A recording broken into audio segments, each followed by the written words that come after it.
Olá! E aí, curioso para a leitura da última carta do livro The Screwtape Letters, ou Cartas de um Diabo a Seu Aprendiz, de C.S. Lewis? Essa é a carta 31 e a última dessa série de correspondências entre Screwtape e seu sobrinho. Nesse áudio saberemos o desfecho da história e qual será o destino do paciente e dos dois tentadores. Se você se recorda, na carta anterior a cidade do paciente foi bombardeada e o rapaz se saiu muito bem. Wormwood estava quase sem recursos e a sua última aposta foi para a estratégia de tentar confundir o paciente sobre o que era ou não real. Será que finalmente o aprendiz conseguirá pegar o paciente? É isso que acompanharemos agora. Por isso, se ajeita, ajusta o volume e vamos à leitura dessa carta 31 e na sequência avançamos para mais um estudo dos temas teológicos abordados. Mas como é de costume, antes, me diz. E aí, tá preparado? Então fica confortável e vem comigo. Non nobis Domine, non nobis sed nomine tua da gloriam.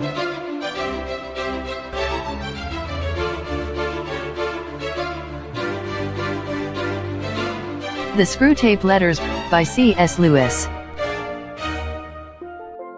Carta 31, primeira publicação no The Guardian, em 28 de novembro de 1941. Meu querido, adorado e precioso Wormwood, agora que tudo chegou ao fim, digo-lhe que você está redondamente enganado quando vem me perguntar choramingando se as palavras de afeto que usei com você não significam nada. Longe disso, fique tranquilo, meu amor por você e o seu amor por mim são idênticos. Eu sempre quis o seu bem assim como você, tolinho, sempre quis o meu. A diferença é que eu sou mais forte. Acho que agora eles farão com que você seja meu, ou pelo menos um pedaço de você. Se eu amo você, ora, claro, tanto quanto as apetitosas guloseimas com as quais já me fartei. Você deixou que uma alma lhe escapasse pelos dedos. O uivo de intensa fome, ocasionado por toda essa perda, está nesse exato momento ecoando desde todos os andares do reino do ruído até ao próprio trono. Fico louco só de pensar nisso. Sei muito bem o que aconteceu no momento em que eles o tomaram de você. Ele de repente passou a ver tudo mais claro, não foi? Ao mesmo tempo que podia enxergar você pela primeira vez e reconheceu o papel que você desempenhava na vida dele, e soube que você não o possuiria mais. Apenas pense por um instante e que isso seja só o começo do seu tormento, no que ele sentiu naquele momento, como se a casca de uma velha ferida tivesse caído, como se ele se despisse de uma horrível doença de pele, como se tivesse se livrado para sempre de um traje imundo. Por Beelzebu! Já é horrível o suficiente observá-los em seus dias mortais, tirando suas roupas sujas e desconfortáveis para mergulhar numa banheira de água quente, dando grunhidos de satisfação enquanto espreguiçam os membros cansados. O que dizer então dessa limpeza final, desse despir-se definitivo? Quanto mais penso a respeito, pior fica. Ele escapou tão facilmente. Nada de receios graduais, nada de ser desenganado pelo médico, nada de hospital, nada de mesa de operação, nada de falsas esperanças de vida. Apenas a total e instantânea liberdade. Em um momento, parecia que tudo aquilo era nosso. O barulho das bombas, o ruir das casas, o gosto e o cheiro desagradáveis dos explosivos na boca e nos pulmões, os pés ardendo de cansaço, o coração gélido de tristeza, a mente perturbada, as pernas doloridas. No momento seguinte, tudo isso acabou, como um pesadelo que chega ao fim, que passa a ser insignificante para sempre. Você é um fracassado, um imbecil, um tolo, uma simples marionete. Percebeu o quanto foi fácil para esse verme, nascido da terra, entrar numa vida nova como se tivesse sido feito para isso? Como todas as dúvidas dele se tornaram num piscar de olhos apenas ridículas? Eu sei muito bem o que a criatura disse a si mesma. Sim, claro, é sempre assim. Todos os horrores seguem o mesmo curso e ficam cada vez piores, forçando a você a um beco sem saída. E no exato momento em que você acha que será esmagado, você sai dessa horrível situação e tudo fica bem, assim de repente. Como a extração de um dente, a dor piorava cada vez mais e de repente o dente saiu. O sonho tornou-se pesadelo e então você acordou. Você morre e morre mais uma vez e de repente está além da morte. Como posso ter duvidado disso? Quando ele o viu, ele também os viu. Eu sei como foi. Você recuou, cego e atordoado, sentindo-se mais ferido por eles do que ele jamais se sentiria em relação às bombas. Ah, que humilhação tudo isso. O fato dessa coisa feita de pó e de lodo poder ficar em pé, altivo e falar de igual para igual com espíritos perante os quais você, um espírito, apenas se encolheria de medo. Talvez você nutrisse a esperança de que toda a estranheza e assombro perante isso tudo acabaria por frustrar a alegria dele. Mas aí é que está a desgraça. Os deuses são incomuns aos olhos mortais, mas ainda assim não são estranhos. Ele não tinha a menor ideia até aquele momento de como eles eram e até mesmo duvidava da sua existência, mas quando os viu, soube que os conhecia desde sempre e deu-se conta do papel que cada um teve em mais de um momento em sua vida, quando supunha estar sozinho, de tal modo que agora ele não diria a eles um a um: quem são vocês? E sim, então eram vocês o tempo todo. Aquela vaga sensação de que tinha amigos ao seu redor assombrou seus momentos de solidão desde a infância. Finalmente tinha sido explicada. Aquela música dominante presente em cada experiência pura que teve, que sempre lhe fugia da memória, fora finalmente recuperada. O reconhecimento o libertou da companhia deles pouco antes de ele finalmente expirar. Só você ficou de fora, Wormwood. Ele não só os enxergou, ele o enxergou, Wormwood. Esse animal, essa coisa que foi gerada numa cama, pôde enxergá-lo. Aquilo que agora é para você um fogo asfixiante e ofuscante é para ele uma luz fresca, é a própria claridade e tem a imagem de um homem. Seria bom, se possível, interpretar a prostração do paciente diante da presença, sua aversão a si mesmo e a total consciência de seus pecados, sim, Wormwood, uma consciência ainda maior que a sua, como algo semelhante à própria asfixia e a sensação paralisante que você sente naqueles momentos em que a brisa mortífera sopra do âmago do céu. Mas tudo isso é bobagem. Talvez ele ainda passe por momentos dolorosos, mas os humanos aceitam essas dores. Eles não as trocariam por nenhum prazer terrestre. Todas as delícias dos sentidos, dos sentimentos ou do intelecto com as quais você pode tentá-lo, mesmo as delícias da própria virtude, parecem agora para ele, em comparação, como nada além da diversão repulsiva proporcionada por uma velha meretriz para o homem que acaba de saber que o amor de toda a sua vida, que julgava estar morto, na verdade está bem vivo e batendo à sua porta. Ele foi enredado naquele mundo onde a dor e o prazer assumem valores transfinitos e toda a nossa aritmética é subjulgada. Mais uma vez o inexplicável acontece. Além da tragédia de termos tentadores ineptos como você, a grande maldição que nos acomete é o fracasso do nosso departamento de inteligência. Se ao menos pudéssemos descobrir quais são os seus verdadeiros planos. Que desgraça nossa. A de que o conhecimento em si mesmo, uma coisa tão odiosa e patética, seja necessário para se ter poder. Às vezes chego ao desespero. A única coisa que me mantém de pé é a convicção de que o nosso realismo, a nossa rejeição perante todas as tentações que sofremos, de toda essa besteira e conversa fiada, certamente vencerão no fim. Enquanto isso, tenho de acertar as contas com você, cada vez mais ávida e afetuosamente, seu tio Screwtape.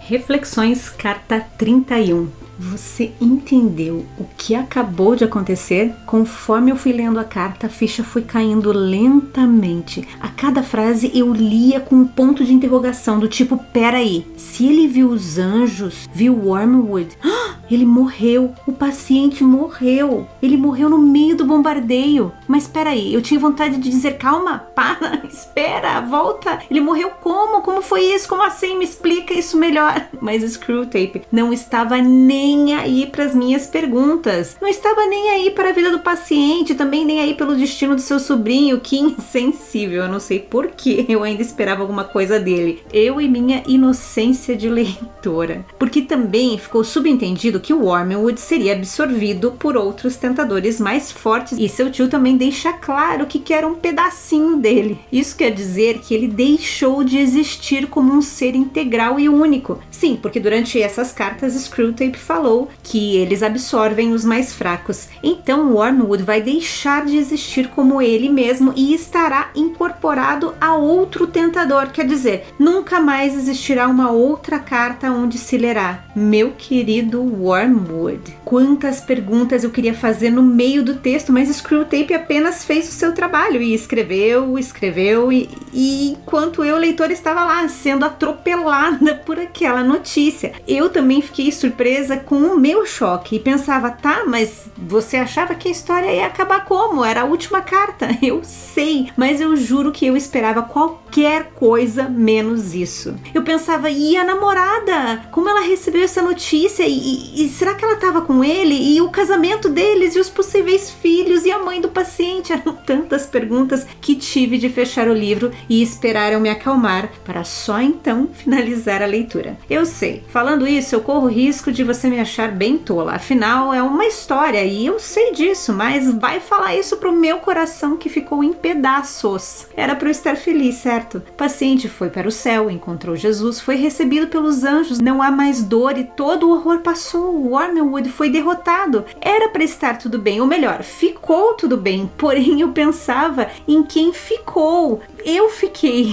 Depois de meses explorando a história do paciente, que nem nome tinha, a história chegou ao fim. Não me entenda mal, eu não estou reclamando do final, eu só queria compartilhar com você que esse final me pegou de jeito. Talvez tenha sido o choque por eu não imaginar que o paciente poderia morrer, ou quem sabe a morte é algo que eu ainda preciso trabalhar melhor em mim. De qualquer forma, entendo que para Lewis, que viveu as duas grandes guerras, essas despedidas não são tão chocantes assim. E fazia todo sentido, mas eu, leitora contemporânea, perdi o chão. Então vamos ao estudo dos principais temas teológicos abordados dessa carta, porque é por isso que estamos aqui e não para eu ficar chorando as pitangas pela minha surpresa com a morte do paciente. Nessa reta final não deve ser novidade para ninguém que dentre os guias de estudos que adquiri, o meu favorito e o mais completo é o de Mundo Gonzalez, e ele abre os trabalhos dizendo assim: entendemos que Lewis criou uma história fictícia de um inferno organizado como uma burocracia administrativa onde dois diabos tramam contra a vida espiritual de um humano chamado paciente. Quer Lewis pretendesse ou não que seus escritos de Screwtape fossem baseados em ensinamentos bíblicos, o fato é que nós passamos um tempo considerável estudando as conexões entre esse mundo ficcional e a verdade encontrada na Bíblia. E por que é importante conhecermos a história da Bíblia? Bem, se você não é cristão, mas gosta de ler, uma das razões é que conhecer as histórias das Escrituras te ajudará a entender muito das histórias já contadas. E se você é cristão, você deve saber da importância de estudar a Palavra de Deus. No momento estou lendo o livro Encontros com Jesus, de Timothy Keller. No capítulo 6, ele está falando sobre o batismo de Jesus e a tentação no deserto e como Cristo enfrentou Satan. O autor disse que Jesus não enfrentou Satan com poderes mágicos ou sobrenaturais, fazendo o anjo traidor voar pelos ares. O autor diz: observe como Jesus venceu a tentação. Ele citou as Escrituras todas as vezes que foi confrontado, e isso deveria ser um sinal para nós, vencermos as armadilhas criadas pelo diabo conhecendo a verdade. O autor ainda faz um comentário muito parecido com o que já discutimos aqui. Se Satan puder fazer com que você concorde com a sua mente em um Deus de graça e amor, mas ainda assim conseguir convencer o seu coração de que precisa fazer X, Y e Z a fim de ser considerado digno e merecedor do amor, ele se sentirá mais do que satisfeito.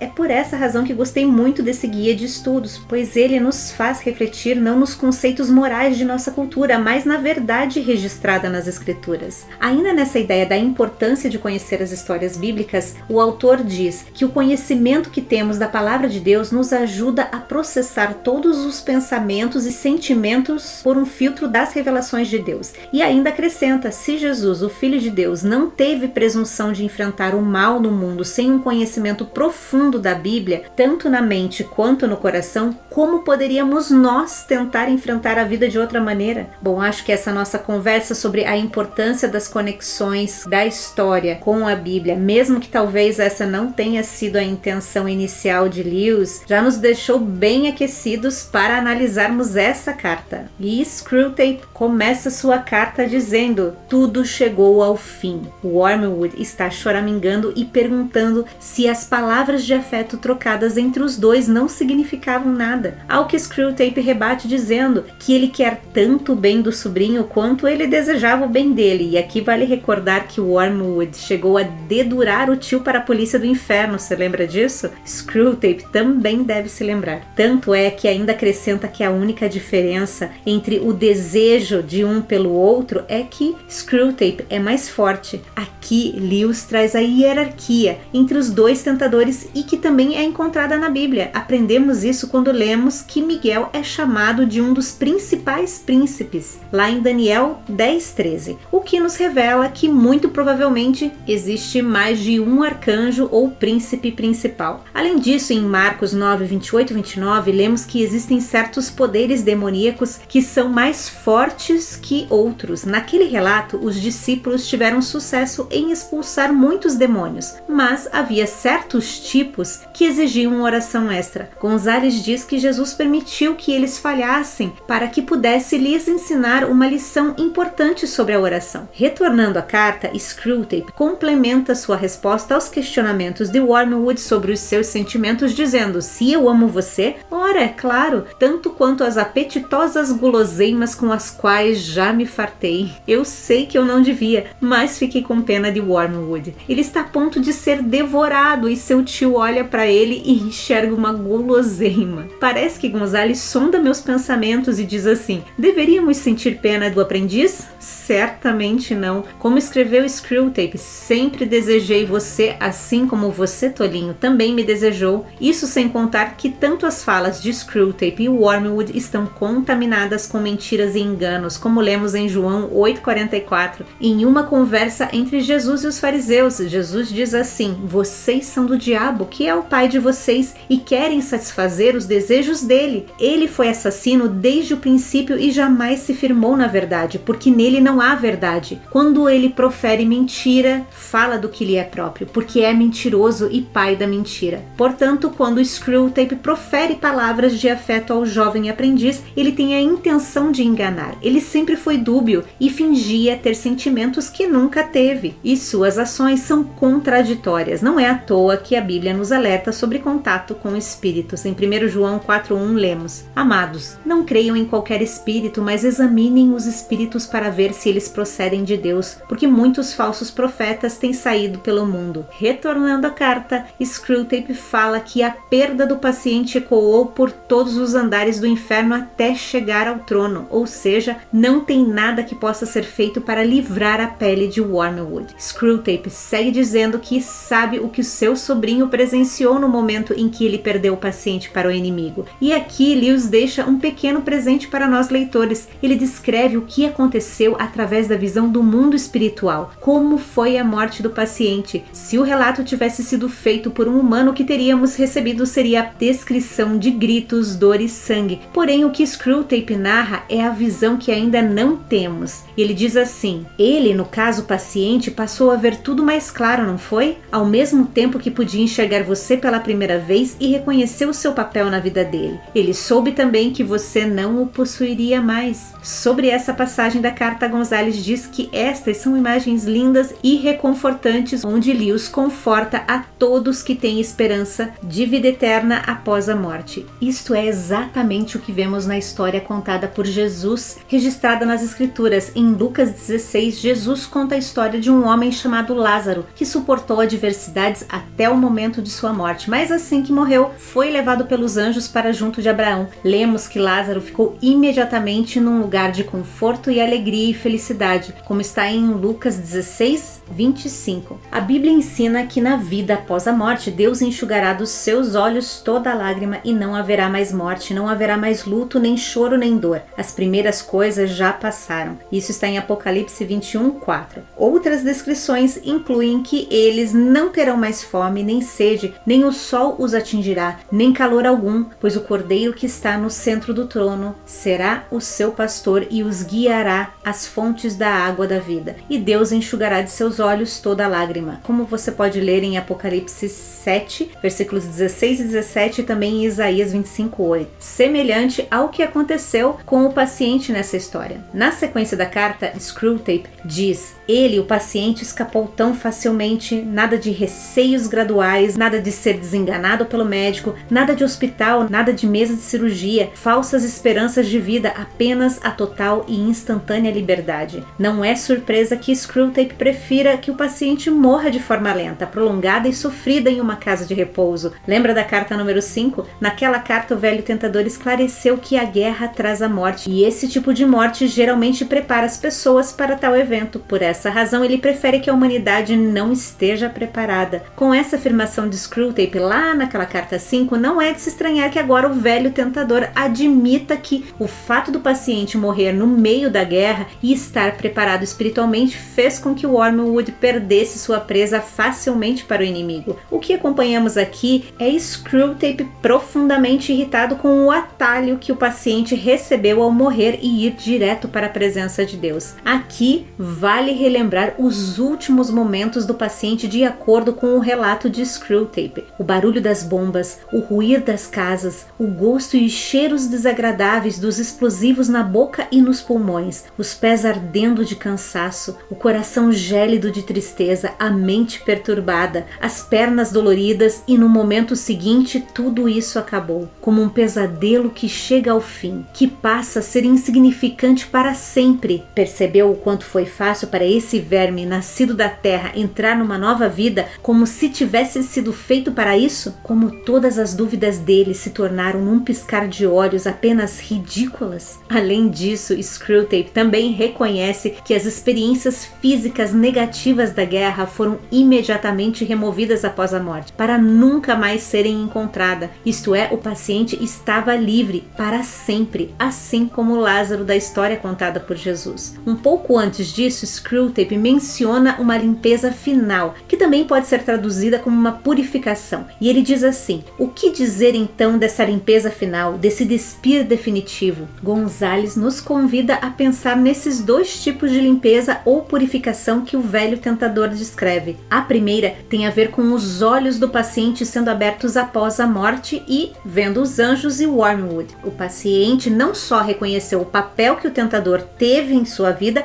mas também que naquele momento ele estava livre da tentação e da exploração de Wormwood. Poderíamos chamar isso de limpeza espiritual da velha vida no mundo e das tentações diabólicas. O paciente agora estava completamente livre das sombras do passado. Paulo escreveu sobre essa experiência em 1 Coríntios 13:12. Escuta o que ele diz: agora, pois, vemos apenas um reflexo obscuro, como em espelho. Mas então veremos face a face. Agora conheço em parte, então conhecerei plenamente, da mesma forma como sou plenamente conhecido. Quando leio esse versículo, confesso que cantarolo a música Monte Castelo do Renato Russo, que foi inspirada pela obra de Camões, quando canta: o amor é o fogo que arde sem se ver, é ferida que dói e não se sente, é um contentamento descontente, é dor que desatina sem doer. Mas a música tem muito mais dos escritos do apóstolo Paulo, especialmente essa passagem de 1 Coríntios 13, ou seja, Camões, que inspirou a canção da Legião Urbana, foi inspirada pelos escritos de Paulo sobre o amor. E o trecho que eu cantarolo é aquele: estou acordado e todos dormem, todos dormem, todos dormem. Agora vejo em parte, mas então veremos face a face. O que me fez também voltar a recordar do estudo da filosofia quando Platão fala do mito da caverna, que basicamente nos diz que o que vemos agora é a sombra daquilo que foi criado perfeito, e o paciente naquele momento conheceu em plenitude. O que era uma sombra ou parte de um reflexo do espelho agora está completo. O paciente vê em plenitude. Já a segunda limpeza que Gonzalez menciona seria aquela envolvendo o corpo físico da carne não redimido. Esse corpo morreu por causa do bombardeio. Agora o paciente experimenta o cumprimento do que Paulo escreveu em Romanos 7, versículos 21 e 25. Ele diz assim, eu vou ler a versão da Bíblia A Mensagem. Isso acontece tanto que já é previsível. No momento em que decido fazer o bem, o pecado está lá para me derrubar. É pura verdade que eu me alegro nos mandamentos de Deus, mas é óbvio que nem tudo em mim é festa. Partes de mim se rebelam em segredo e quando menos espero, elas assumem o controle. Já tentei de tudo, mas nada resolve. Já não aguento mais. Não há ninguém que possa me ajudar? Não é essa a verdadeira pergunta? A resposta, graças a Deus, é que Jesus Cristo pode e me ajuda. Ele agiu para consertar as coisas nesta vida de contradições com a qual quero servir a Deus de todo o coração e mente, mas sou puxado pela influência do pecado e acabo fazendo algo que não desejo. Gonzales nos relembra que a guerra entre a carne e o homem interior termina com a morte. Deus proporcionou libertação a cada santo através da obra de Jesus Cristo na cruz. O mundo, a carne e as hordas diabólicas estão todos derrotados. Além disso, Paulo dá um ensino maravilhoso de que uma vez removida a tenda, o corpo físico terrestre, Deus está preparando um edifício, um corpo novo, feito no céu para nos dar. Paulo fornece vários contrastes entre esta tenda terrena e o novo edifício celestial em 2 Coríntios capítulo 5. Este novo corpo que o paciente receberá na sua ressurreição é muito diferente do anterior. Paulo diz que o corpo anterior passa de um corpo que se decompõe para outro que nunca pode decair e apodrecer ou morrer. Gosto bastante de como a versão da Bíblia Mensagem parafraseia 1 Coríntios 5, onde o apóstolo Paulo explica a diferença desse nosso corpo físico para o corpo espiritual. Escuta essa versão. Quando plantamos uma semente, ela morre e logo nasce uma planta. A semente e a planta são bem diferentes. A semente de uma laranja não se parece com uma laranjeira. O que plantamos é diferente do que colhemos. Assim também o corpo que é sepultado, como se fosse uma semente, e o corpo da ressurreição são muito diferentes. Por fim, Gonzales afirma que é extremamente reconfortante saber que quando morremos, ficamos livres de todas as influências malignas e esperamos receber nossos novos corpos gloriosos físicos e ressuscitados. Voltando à carta, Screwtape também relata que o paciente encontrou Deus em sua trindade e ele diz assim, mas quando os viu, soube que os conhecia desde sempre e deu-se conta do papel que cada um teve em mais de um momento de sua vida, quando supõe estar sozinho, de tal modo que ele não diria a eles um a um, quem são vocês? E sim,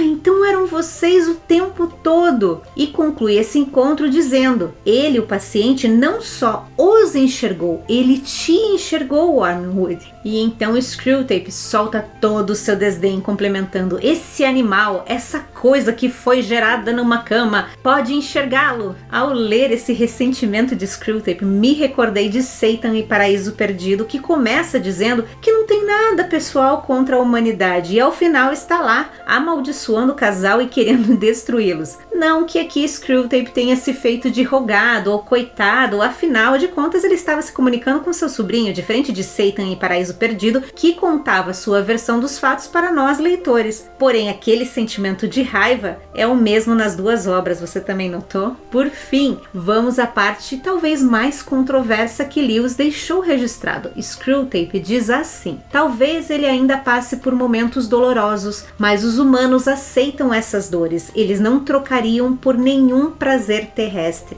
A interpretação dessa frase dada pela versão comentada e o guia de estudos de Gonzales é que Lewis se referia ao purgatório. Eu digo que é controverso porque Lewis era anglicano e não católico romano e a visão de um purgatório não é compartilhada nem pelos católicos ortodoxos, muito menos pelos protestantes, como era o caso de Lewis. Sobre esse assunto, Gonzales diz definitivamente não era muito comum na teologia anglicana ou protestante defender o conceito de purgatório, que está bem enraizado na teologia católica. A doutrina do purgatório ensina que a maioria dos crentes não são totalmente purificados após a morte e, portanto, devem suportar alguma forma de purificação na vida após a morte antes de serem dignos do céu. Vale ressaltar que, apesar de Lewis dizer que acredita na existência de um purgatório, sua visão é única, ou seja, não é como na doutrina católica. O site Canadian Christianity tem um artigo bem interessante falando sobre essa visão de Lewis sobre o purgatório. A matéria diz assim: então, por que Lewis professaria acreditar numa doutrina a qual os protestantes se opõem quase universalmente? A resposta gira em torno da compreensão de que para Lewis o purgatório é mais um processo do que um lugar. Lewis via o purgatório como uma continuação do processo de santificação que começou antes da morte. Portanto, o purgatório, assim como a santificação, era voluntário e, portanto, não era um meio de punição. Outro ponto importante é que Lewis não acreditava que estejamos sujeitos ao purgatório contra a nossa vontade e também não acreditava que possamos ser totalmente santificados independente da nossa vontade. Ambos os processos são intrínsecos à maneira como Deus imbuiu a criação de livre-arbítrio. Sobre o uso do purgatório pela Igreja Romana no século XVI, Lewis diz: veja bem, os reformadores tinham boas razões para lançar dúvidas sobre a doutrina romana a respeito do purgatório e como essa doutrina havia então se tornado. O que Lewis deseja fazer aqui é distinguir a doutrina romana do purgatório da própria ideia do purgatório compreendido por ele. Nesse sentido, Lewis, como os reformadores, também rejeita a doutrina do purgatório como sendo um lugar e ao mesmo tempo se afasta dos protestantes ao acreditar no purgatório como uma forma de purificação pós-mortem. Sobre esse assunto, o autor desse artigo diz: a dificuldade é que a história da interpretação bíblica para algumas religiões cristãs vai além da interpretação literal que muitos protestantes defendem. Muitas partes da igreja cristã ao longo da história, como os católicos romanos, usaram uma interpretação espiritual ou alegórica como parte de uma tradição de interpretação bíblica e não uma interpretação somente nos textos das escrituras. E conclui refletindo que se em algum momento sentirmos que estamos entrando em um território controverso, até mesmo Lewis termina seu livro Cartas para Malcolm com estas palavras: suposições, é claro, apenas suposições, se não forem verdadeiras, algo melhor será. E por que investimos tanto nesse assunto do purgatório no estudo dessa carta? Bem, porque a nossa próxima leitura será a Divina Comédia de Dante Alighieri, por onde passaremos pelo inferno, purgatório e céu. Está preparado? Espero que sim. Já dei uma olhada em algumas páginas e acho que a leitura, tanto no inglês como na versão em português, estão muito boas. Se você quiser acompanhar comigo, será ótimo. Além das versões em português e inglês, tenho duas versões no inglês simplificado e uma comentada, que eu espero que seja tão boa quanto foi a do Paraíso Perdido e Paraíso Reconquistado. Contudo, antes de nos despedirmos completamente do livro The Screwtape Letters,